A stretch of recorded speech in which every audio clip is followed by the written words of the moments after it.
Good morning, everybody, and welcome to the latest iteration of Nedgroup Investments Insights on this cold, wintry morning here in Cape Town.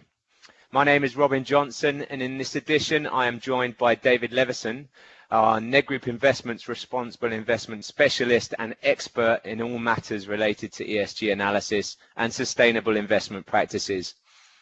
When I joined Nedgroup Investments nearly 4 years ago now, I was asked to take on the role as chair of the Nedbank Wealth Responsible Investment Committee, which I did with pleasure, and it's something that I really believe in and something that I think the industry needs to step up.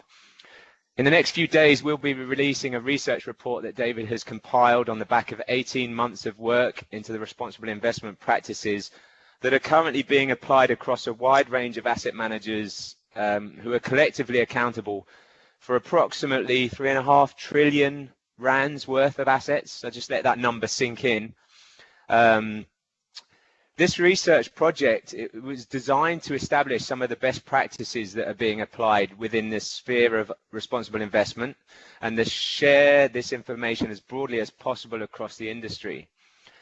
The goal is not to finger point or say I'm doing things better or these guys are doing things better. The goal is to raise the awareness of responsible investment within the asset management industry and amongst the clients that trust us to manage their money in a sustainable manner. At Nedgroup Investments, I think we're uniquely placed to be able to gather this information in the first instance, together through our best-of-breed partnerships and multi-manager relationships that we have. In the years to come, we hope that we can encourage other asset managers to collaborate and become part of this research effort. And I think that will, in turn, ensure the investment industry is collectively improving RI practices collectively. I'm extremely proud of the work we have done and the feedback we have received from asset managers as we engaged with them to deliver our assessment of their own efforts and how they compare relative to the best practices that we've illustrated to them, and that David will share some of those today. Both David and I are excited and encouraged by the appetite of managers to ride the wave of support for such an important change in behavior. All attendees using the Skype app today will be able to submit a question via the Q&A tab, and I strongly encourage you to do that, please. And David's going to talk for about 15-20 minutes, and then I'll ask some of those questions that get submitted or level some of the questions that I have here for him. I'll now hand over to David, and he'll take us through some of the insights we have garnered from the results of our research over the past 18 months or two. Thanks very much, David. Phil, thanks Rob for those kind words, and of course thanks to those taking the time out of their Friday mornings to join us today. It is a wet and cloudy, cold, wintry morning in Cape Town. As Rob did mention, the report has been ongoing for the better part of a year and has become somewhat a labour of love. And we've put our heads together at numerous stages thinking, what can we add, what can we subtract, where can we tweak it? And I think we kept trying to perfect the process. And I think what we realize is there is no perfect blueprint for this. Responsible investment, or RI, as I'll go on to call it, is a fast evolving topic, and one I think that we will ourselves refine as we go through time. The research did take on quite a heavy quantitative as well as qualitative nature, and what I'll try to do today is give a high level summary of some of the thematics, how they're playing out, the discussions we had with the fund managers around these, and then really getting into some of the methodology that we use in our assessment, and then, of course, some of the more interesting findings at the end of the report.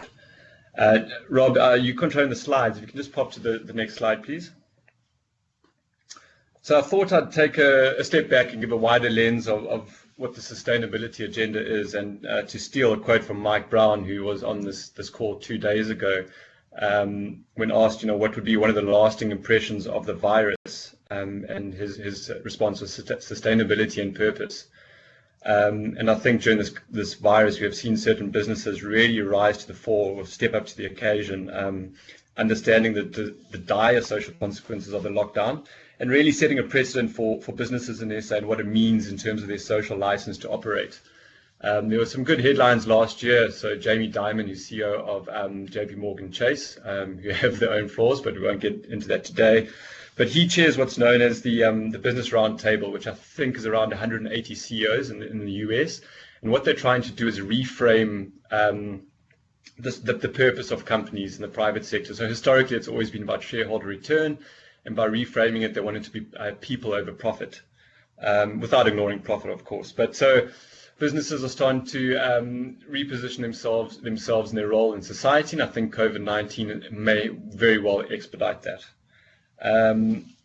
So it's really encouraging to see Mike Brown speak in the same sort of tone as that. And then, of course, Nedbank has fully adopted what's known as the United Nations Sustainable Development Goals. We won't go into them individually. There's 17 of these goals, and I think the bank has adopted 9 or 11. Excuse me if I get that wrong. And these SDGs have formed a part of our engagement with managers through this process. So it really provides a nice sort of roadmap and a guiding framework to work off. If you go to the next slide, please, Rob.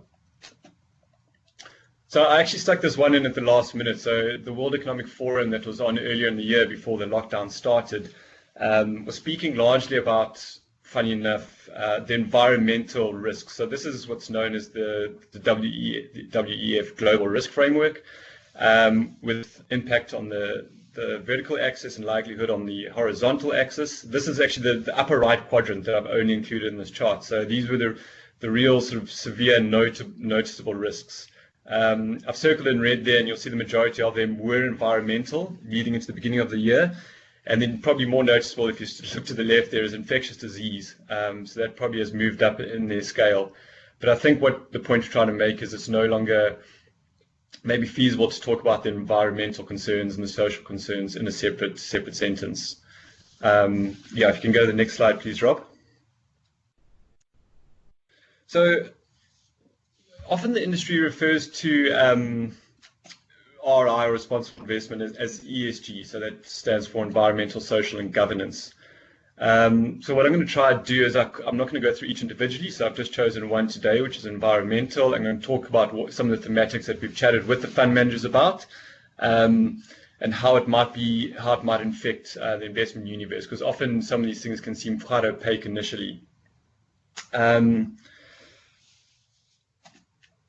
Just give me 1 second. So a friend of mine often complains that his 6-year-old daughter knows more about climate change than him. So hopefully this empowers some of the moms and dads out there when this comes up on the discussion table with their children. But so on the left is what's known as the Keeling curve, and this measures CO2 in the atmosphere, or CO2e, which is carbon dioxide equivalent. And 2 clear takeaways here: since sort of the mid-18th century, at the inception of what is known as the Industrial Revolution and the burning of fossil fuels, you see a noticeable rise in CO2 in the atmosphere. And then as of 2016, I believe, we passed the 400 parts per million. So this is just showing for those climate change denialists that burning of fossil fuels does have an impact on the world. And there is a read-through here for South Africa in terms of our energy sector being very carbon intensive. Obviously, we're gifted with a lot of coal and fossil fuels. So that's why the transition of our energy sector, which I won't go into today, is very important. What this means for South Africa: so very often we get told about some of the global implications. So this took quite a lot of work to get this map together on the right here. So by using what's the IPC, or the Intergovernmental Panel on Climate Change, NOAA, which is the National Oceanic and Atmospheric Association, that's in the US, and then Weather South Africa, we've tried to plot what this could mean for weather in SA. So when we talk about targeting 1.5 degree global warming by 2100, what a lot of people don't realize is Africa warms, as a rule of thumb, twice as fast as the global average. So should the world warm by 1.5 degrees, this could translate to a 3-degree warming for Africa. And then this is what it could look like for South Africa. So the coastal regions in the vicinity of plus 2 degrees warming. I think this was, if I recall correctly, we did this some time ago, was by 2050. The center part of the country, more 2.5 degrees, and as we get a little bit more north, 3 degrees warming. And what this also translates to is actually less absolute rainfall every year.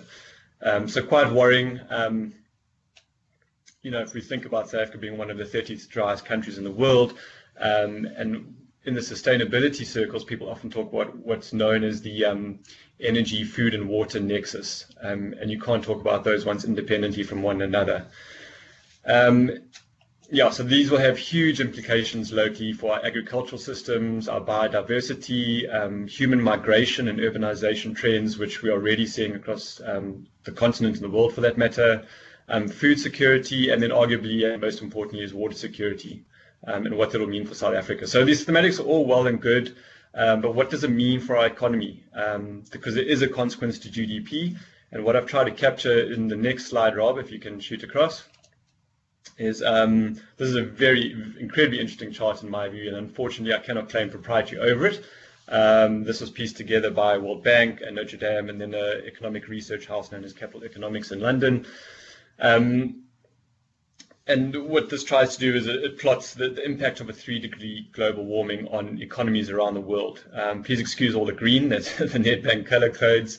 But what I want to focus on is the red, so that is sub-Saharan Africa.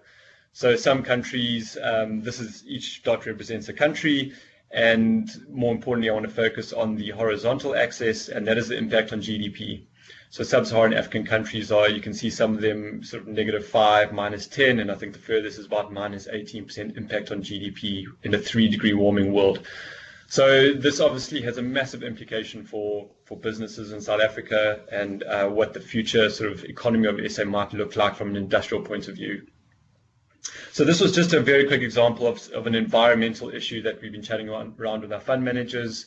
Water, obviously a key one, given the drought in Cape Town over the last sort of between 2015 and 2018, and what that meant for certain companies operating out of here. Obviously, miners are heavy users of water. And then if we look at, and we haven't included slides on this, but some social, for example, we started looking a little bit more at what are the health and safety measures and records and fatality records at miners, just as an example. Plastic use amongst retailers. Again, in the social space, we've tried to address our managers, things like diversity at board and leadership level. And I think anyone that was privileged enough to attend our London summit would have heard Matthew Said refer to cognitive diversity and the benefits thereof. So when we look at a board of directors, we obviously have really wonderful what's known as the King Codes and Corporate Governance in South Africa, which look at independence of a board. We also, from the cognitive psychology point of view, look at what is gender representation. We have a Department of Women that want to target 40% female participation and leadership level. So when you want to look at certain companies, I think a good example, in fact, national government are probably leading in this space, where I think just north of 50% of ministers of parliament are female. I haven't looked for some time, but last work we did do was Woolworths, Telkom were examples of companies with over 40% female representation at board level. I think Pick and Pay is at the 40% mark. And if you're operating in the retail space, it's incredibly important to have that sort of diversity. Then on that end of the spectrum, you might get someone like Richemont, which I think Maria Ramos was the only female member on the board a couple of years ago out of 16 members. I believe they pushed that a little bit harder. They have now, I think, 4 female members out of 20. So yeah, and I know in the REIT space, for example, in the property sector, Redefined did a massive roadshow a couple of years ago, realizing that there wasn't much gender representation, and they really put in a lot of emphasis around that and looking at improving that. So companies in SA are starting to appreciate what that brings to the table. And then in terms of governance, I mentioned the King Codes, and obviously there are some still very fresh scars from a governance point of view in South Africa. Steinhoff to mention, just off the top of your head, EOH, Tongaat offers an interesting case study as well. And when you go back, obviously hindsight is a wonderful thing, and you apply the King Codes on corporate governance, and you can see that these transgressions become almost glaringly obvious after the fact. So yeah, a very quick run through of some of the thematics that we're chatting with our managers about, and the overwhelming sort of surprising response is these guys are probably a lot cleverer than I am and have a pretty decent grasp of some of these concepts. There are knowledge gaps in certain areas, which we are looking to close, but very much it's the application of this knowledge and what it means for the investment world. Thanks, Rob. You can shoot on to the next slide. So yeah, if anyone has any questions on some of these broader themes, please feel free to pop them in the Q&A, and if we've got time, we can address them at the end. Now moving on to the research report that we did and the assessment. Again, Rob, you can skip to the next slide. So we put the numbers together after the review was completed, and I must say it was quite a sobering thing to do, and to see the impact that it goes nearly beyond the four walls of Nedgroup Investments. So these numbers will be rising. So in terms of the amount of managers that we have reviewed, so these will be our partner managers initially, and we have an interest from even our non-partner managers to go through our assessment tool. We had 3 global managers, 13 local.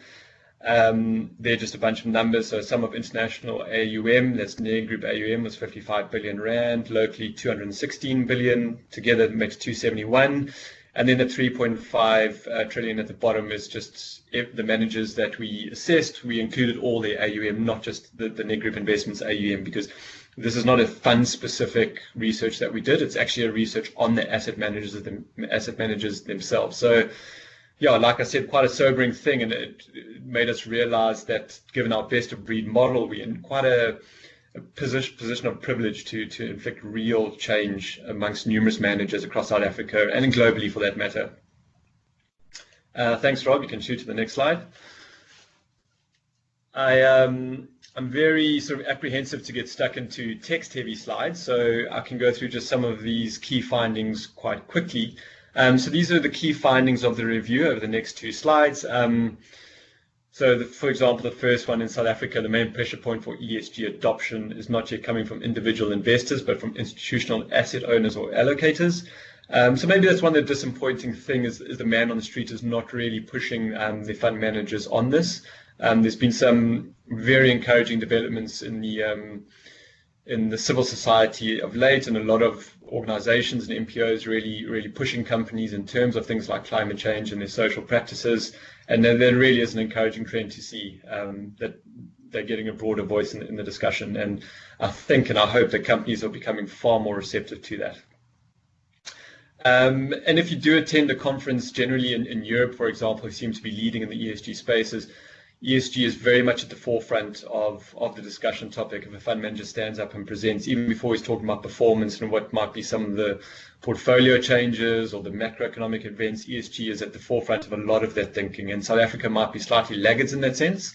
And part of our role is to push that agenda, and we firmly believe that. So foreign asset managers are more likely to be signatories to the UNPRI.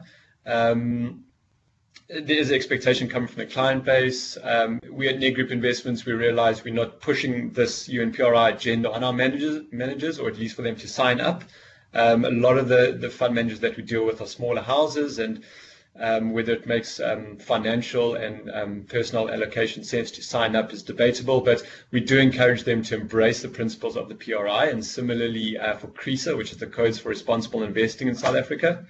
So we strongly do encourage that, and we believe in it ourselves. Non-SA fund managers outperformed local managers, and I'll talk about some of those performance and the pillars that we did assess them on, with their level of participation in the broader RI space. And we believe this due to the availability of institutions and forums, and maybe the current lack of similar bodies or asset manager collaboration in South Africa. And there are some bodies, and it's just about really building momentum, which doesn't seem to have taken shape over the last 3 or 4 years or so. And as I mentioned earlier, corporate governance is very much at the forefront of decision-making and thinking in terms of the risk framework. So most of our managers do apply a corporate governance premium or discount to their share valuation, given the quality of the board and the leadership, and if they are ticking those King 4 boxes. And then despite the belief in the impact of a share price, and I have some charts on this later on, there appears limited evidence of the adoption of environmental and social factors in the investment process. And this where it becomes quite unique, I think, to each of the managers. So it's probably worth mentioning at this juncture that we do not believe ESG processes to be prescriptive. So we're not trying to force our view on any of our managers. We appreciate that they all have their own internal company cultures and ethos, and it's just a matter of how they want to go adopting particularly the environmental and social factors into their process. So some of them have started using service providers like MSCI and trying to quantify and score companies. Others prefer the more qualitative approach, where they identify, like I mentioned earlier, some of those thematics environmentally or socially, and use that as a forms of engagement with the companies and the shares that they do hold. And there's no right or wrong answer to it. I think they both have a positive say in the progression of the subject. Rob, onto the next slide, please. I think you might have skipped 2 there, unless I missed out a slide in the presentation. Yeah. 1 up. Yeah, so here we have some of the larger SA asset managers. So we did include some of our fund of funds or multi-managers in this assessment, and the larger asset managers in South Africa, due to capacity, I guess, and bigger resources, are able to have almost ESG specialists, and some of them even have ESG teams. So they outperform in certain criteria. So we're very conscious of the fact that we don't want to compare apples to oranges. So yeah, they would have performed nicely in that regard.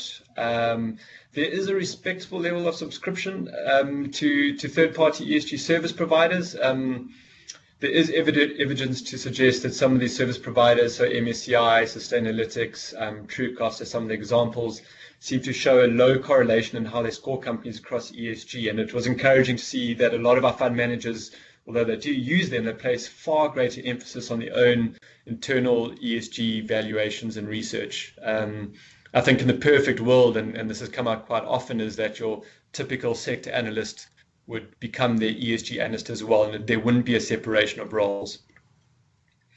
And then another one that arose, and it's not necessarily to do with our fund managers, but more about the corporates in South Africa, is that disclosure among our large cap companies is actually really good. I think if you go onto what's called the CDP or Carbon Disclosure Project, north of 80% of our companies are reporting into the CDP on carbon, north of 50% are reporting on water. But there does exist a shortfall in the mid and small cap space from a reporting point of view. And then another incredibly encouraging sort of result of the research that we did and the feedback sessions that we hosted with the managers was their willingness and openness to acknowledging some of the shortcomings and being very forward-thinking and open to exploring a way forward. So that was a very encouraging result from our assessments and from going in and meeting with managers. And it's worth mentioning, so like I said at the beginning, the assessment tool was a questionnaire initially, which captured a lot of the quantitative and qualitative nature. We did our whole sort of work behind that. We did a rating system, which was not the main thing that we wanted to work off. It was more about identifying where gaps in performance were and where the best-in-class performers were and what we can do to lift up those managers to meet those best-in-class expectations to a level that we're comfortable with from Nedgroup Investments' point of view. And then the final part of the assessment was going and sitting with these managers. So we went into their offices for the local guys for a morning, for quite a few hours, many coffees, and chatted through some of the challenges, some of the findings of the report, and what steps are required from their side. And then, of course, the international managers would be the same sort of process over something like this, a Skype call, for example. So yeah, those interactions face-to-face we find incredibly helpful, and in effect actually gave us a better sense of what the companies were doing than any sort of questionnaire could ever do. Thanks, Rob. You can go on to the next slide. So just a quick couple of visuals. I don't want to spend too much time on this. This was the impact environmental factors can have on a share price. So when in our questionnaire, we asked the fund managers to, on a rating scale, to let us know in terms of ESG, their belief in how this can impact a share. So the overwhelming response on the environmental side was it could have a high impact, material and some impact, which I found incredibly encouraging. But again, this doesn't translate to them incorporating environmental factors into the investment process. So there is a slight disconnect there, which I think requires a bit of work. Like I said, it's a fast-changing subject matter. So the guys are trying and really grappling with how they can improve from that point of view. And then on the next slide, Rob, was a similar question, obviously asked. This is the social side, so what impact can social factors have on a share price?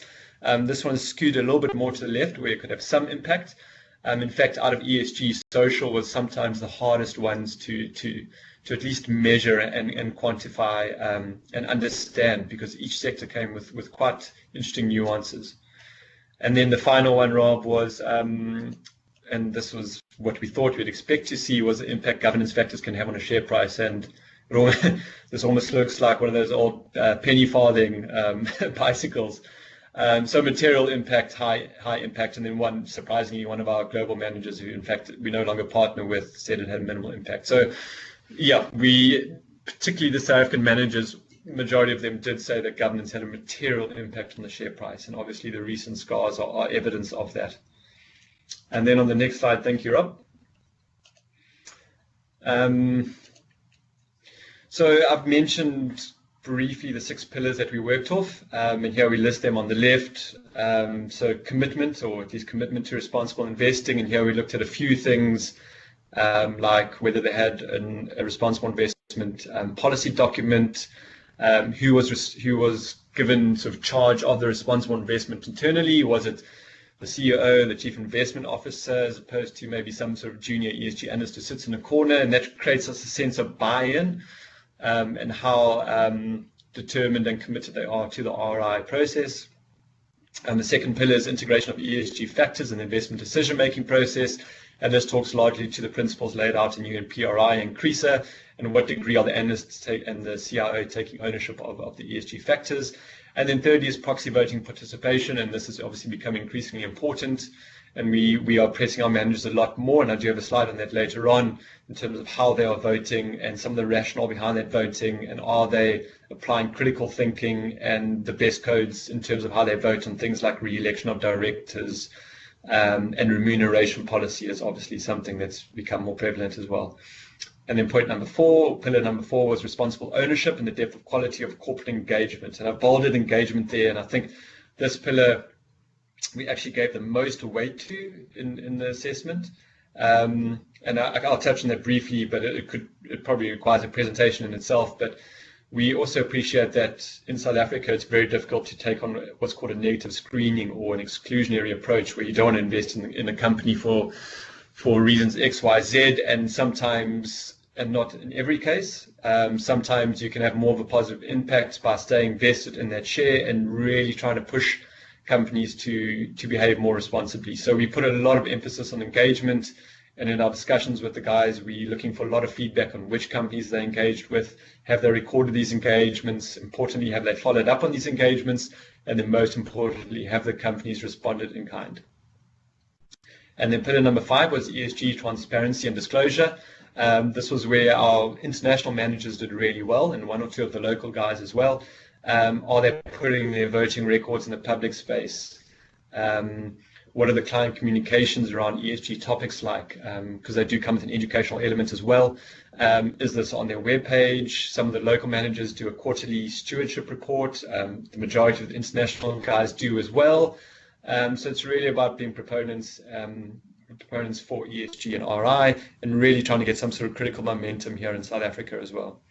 And then pillar number 6 is participative support and presence in the broader RI community. And again, this we probably attributed the lowest of weighting to this particular pillar. A little bit tough to engage, but we gave the guys a lot of scope in terms of how they could answer here, and we've got some interesting responses. Some spoke about their corporate social investment in local educational trusts, even some in chess clubs. International guys had, and this came up in some of the findings we mentioned earlier, were able to sit on a lot more bodies and forums that were designated purely to RI and ESG, and although these don't necessarily exist locally, and that's something that I think we want to explore as well. So yeah, open-ended question, that one. And again, the overwhelming response is guys are keen to get involved in improving in terms of this pillar. And then shooting across to the next slide. Sorry, Rob, I just skipped that chart. If you can go one up.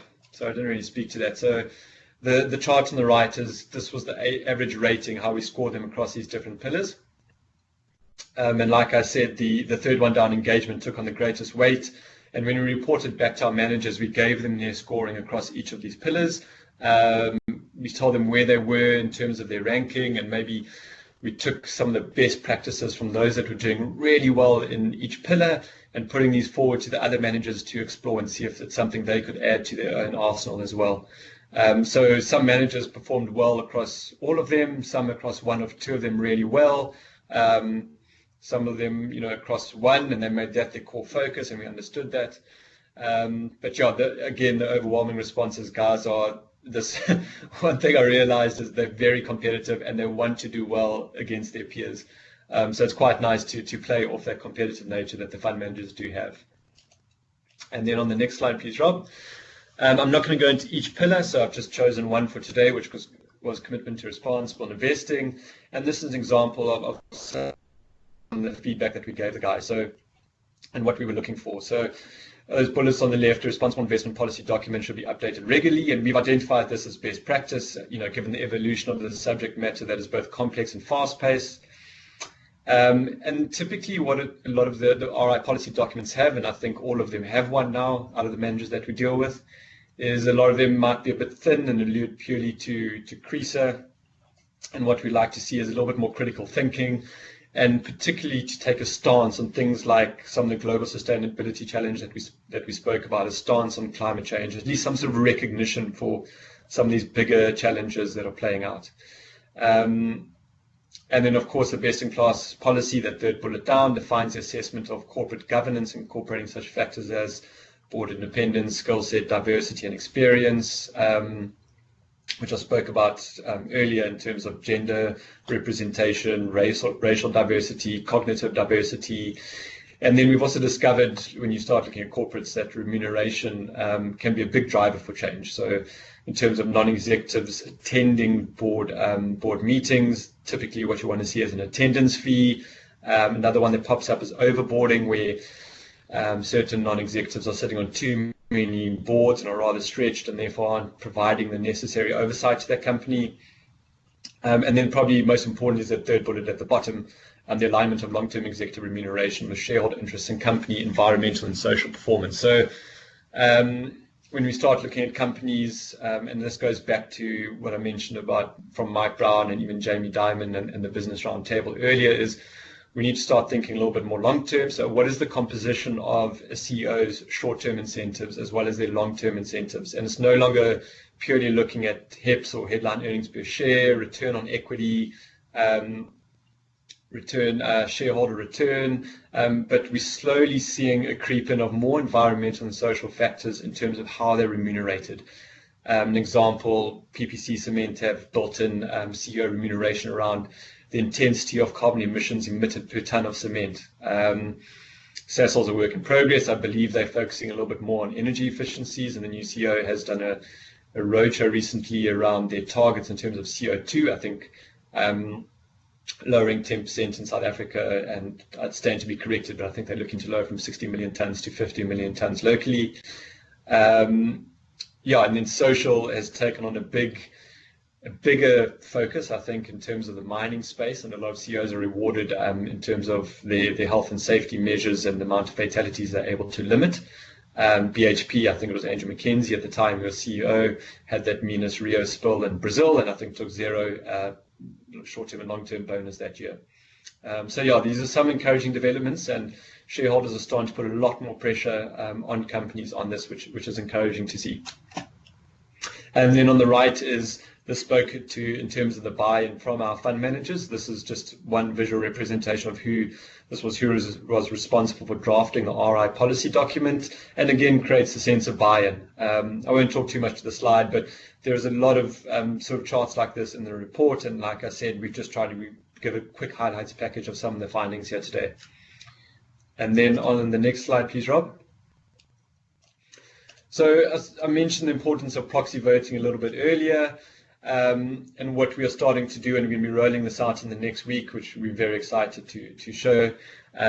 So this is an example of Truffle Asset Management. I'm also the lead investment analyst on two of their funds, so maybe a bit of bias in sticking this in the deck today. But so what we've had historically is that box on the top there. When you click on the landing page for a fund of ours, it'll talk to Truffle in the investment process.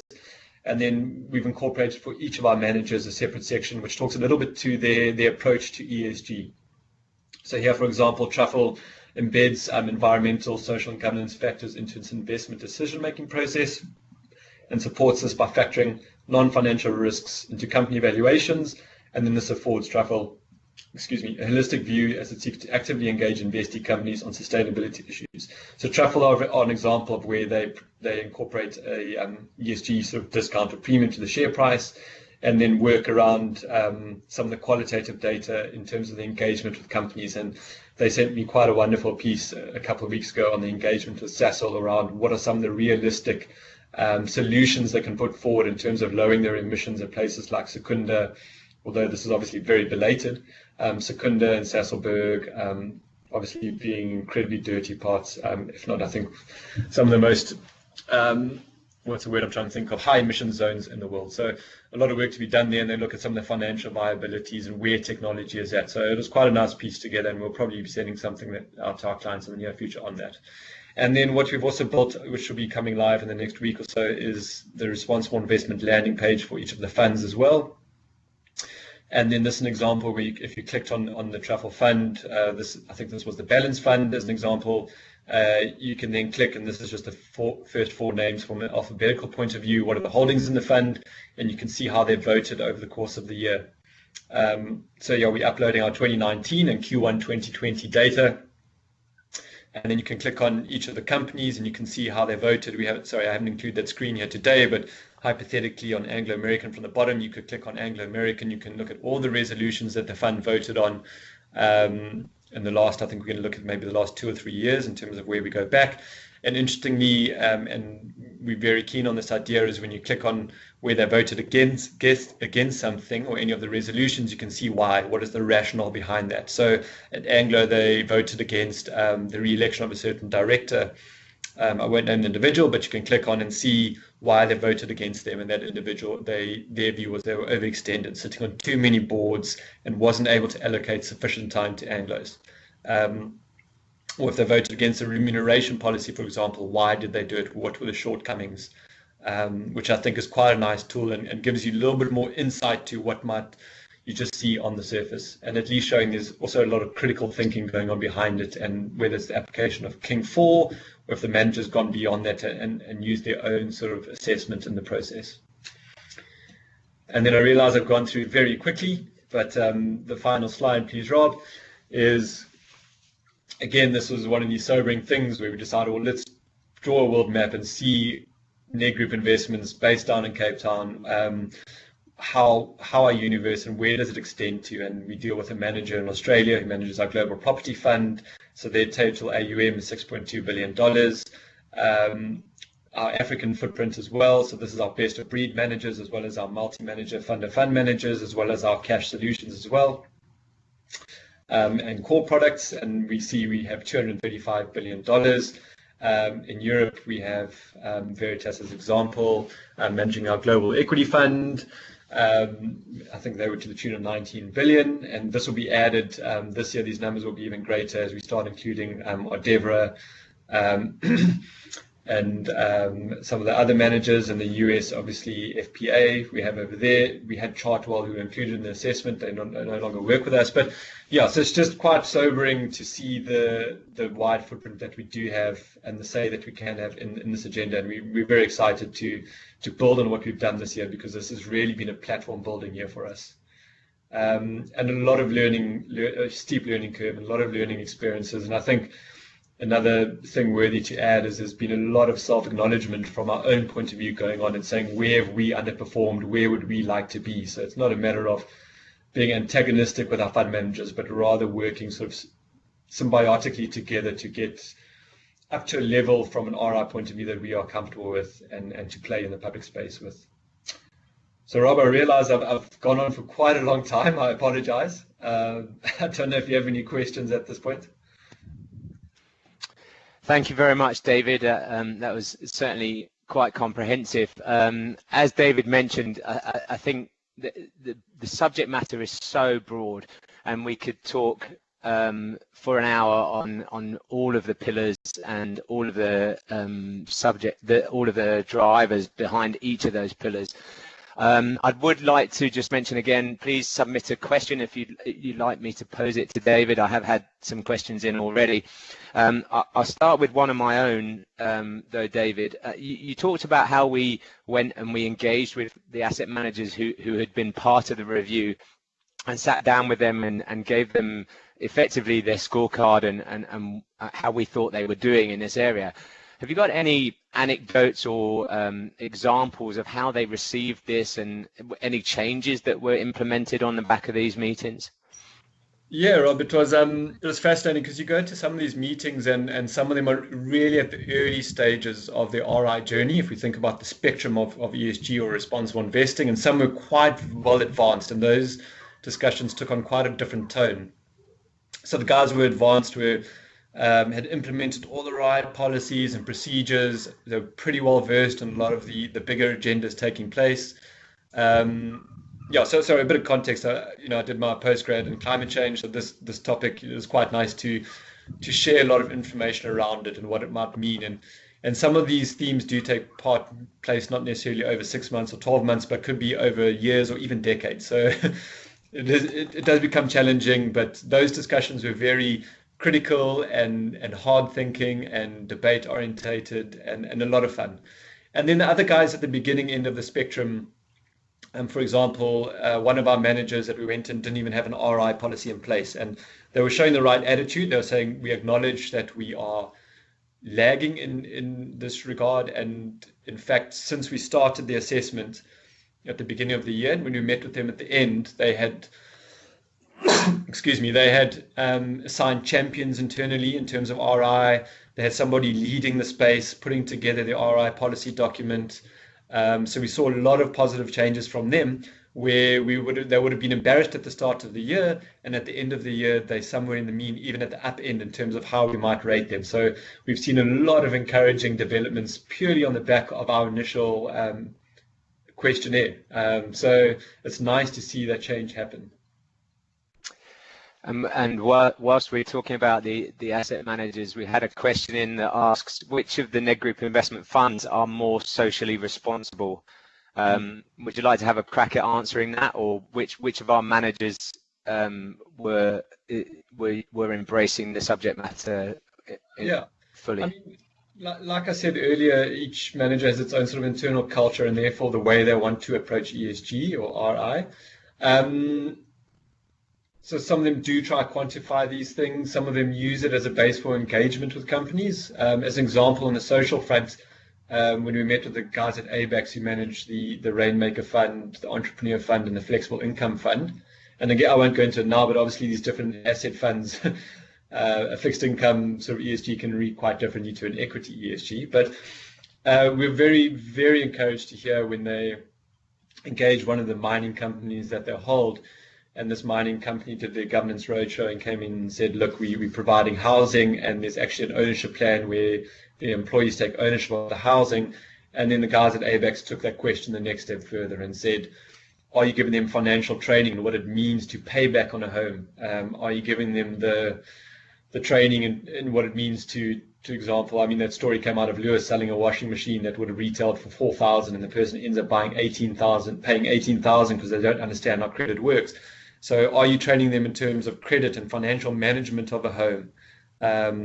These miners often live away from their families. So they were really pushing the boat out in terms of some of these questions that are quite advanced and asking the right questions. I mean, so that was nice to see from a social point of view, because social does often appear out of the ESG the most opaque at times.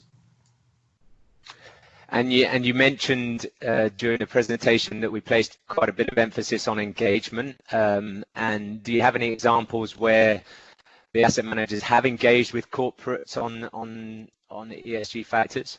Yeah, so maybe hopefully this can resonate with some of the listeners, and I know you're quite passionate about it as well, Rob, is single-use plastic. So Loriam, who's on our multi-manager side, and Truffle and ABAX, and there might have been others I can't recall off the top of my head, who work together to engage a lot of the retailers in South Africa around single-use plastic. So whether it's encouraging shoppers more to go into permanent bags or higher use of recycling in terms of their plastic bag composition. And they had some really positive response from the corporates around that. A lot of them spoke about SPA being very proactive in that space since they had those discussions. And as we know, the plastic bag has become the national flower of South Africa, or at least it was called that a few years ago. So Because we did a lot of work around, and we presented this to the fund managers about South Africa. Unfortunately, we do punch above our weight in terms of contribution of plastic to the world's oceans. So a lot of these things have a spin-off effect and what might appear immediate, and it's about these companies then taking ownership of not just once they sell their bag to the individual or the customer, but where is the life cycle of that bag and taking a little bit of ownership of that process. So that was a very encouraging one, yes. And then I mentioned the Sasol one as well. British American Tobacco has been quite an interesting one. Obviously, it's a behemoth of a company. But yeah, I mean, when we met with the guys at ABAC, in terms of pushing them from a next generation product point of view, something that might be a little bit healthier, also looking at their sustainable farming practices. But I mean, in a similar sense as maybe, fossil fuels, tobacco is a precarious line from ESG point of view, and you start asking certain of moral and ethical questions around stocks like that. Thank you. And again, you kind of mentioned that we're not being prescriptive here. We acknowledge that we don't have all the answers. It's such a broad and deep subject matter. But and what are the things? How are we helping the asset managers to kind of manage such a big project or big subject that's coming into their world that they haven't been necessarily used to incorporating in analysis? Yeah, I mean, we felt like, we used to joke about this during the course of the year, we felt almost like we were consultants. So, like we should get paid for this in a way. But, going in with the managers, like I said, they're incredibly smart individuals, smarter than I am, and they learn quickly. And each subsequent meeting we did have, their knowledge base grew and grew. Yeah, and they were very open-minded, which, like I said, was encouraging. We didn't get a lot of stubbornness. We didn't get a hell of a lot of pushback. And if the pushback we did get was constructive pushback. And a lot of them have different capacities. Like I said, some of the bigger sort of asset managers do have their own internal teams of a handful of individuals. Some of the smaller guys are looking to employ or have ESG specialists. Others are giving that ownership to the analysts. In fact, often there's no better person that understands the company than the sector analyst himself. So yeah, a lot of it was around constraints and time, and like I said, we were pleasantly surprised that these analysts came in not just understanding the financial aspects of the company, but some of those non-financial ones as well. And I'm not sure if I've answered your question there, Rob, but well, I think the apologies for my dog in the background if you can hear that.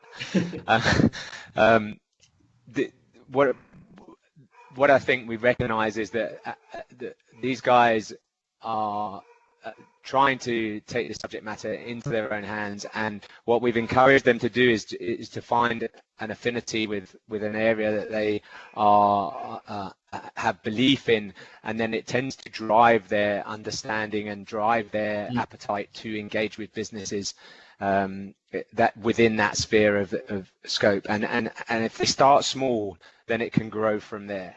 And I think that's something, as long as you start the journey, then it will take on a life of its own, and it'll just expand, and it will become easier and easier to incorporate these factors into your investment processes. Yeah, I mean, that was one of the themes that came up is acknowledgement of, or at least a knowledge gap. And we have hosted obviously an RI workshop a couple of years ago, and when we said, listen, we're looking at hosting another one at some point this year, this was before obviously COVID-19 reared its head, and the guys are incredibly keen for this. So yeah, there's an educational element to it as well. And I know that I think this weekend our digital solution is going live, which from what I understand helps clients and financial planners search for details of RI for each of our fund, and that plays this sort of talks that role in terms of transparency and disclosure as well. Okay, well, thank you, David. I think I'm going to call an end to the conversation there. We will be releasing our research report in the next couple of days. If you would like a copy of that, please get in contact with David or myself, and we'll be happy to forward that. There is, I think, we've had to summarize a lot of work and information that goes into the production of this report, and I think, you know, it's always better to have a conversation than read quite a flat document. But so we're really happy to do that. I think, you know, we recognize that we can't hope to advance meaningfully in isolation. I think we strongly believe that the investment industry will do a better job of changing corporate behavior in line with the SDGs if we can all work together. I encourage anyone that wishes to engage on responsible investment to get in touch with either David or myself, and I'm always willing to talk about it. You know, in Nedgroup Investments, we're firmly aware that it's our duty as caretakers of our investors' capital to actively manage ownership responsibilities. And this includes, but it's not limited to proxy voting, it's not limited to corporate engagement, but it includes those things. And ESG kind of gets wrapped up into responsible investing. And it's the words responsible investing I would like everyone to remember. If you are owning an investment in a business, then you have a responsibility to the people whose money you're running to be able to engage and make sure that that company is working in the best interests of the future of the planet. I want to make sure that professional and private investors don't waste the voice they have when they're investing. I think we're at the beginning of a fantastic journey, and I think we can make a real difference to the future of our planet if we all work together. So I'm going to end there. As I said, please contact us if you'd like a copy of the research report. The call has been recorded and it'll be available on our podcast channel on YouTube. David, thank you very much for joining me today and putting so much effort into your presentation. Cool. Thank you very much, Rob. And thanks again, everyone, for dialing in. And apologies if I went over my time mandate there. Okay. Thanks, everyone, for joining and taking the time to listen to us today. Goodbye.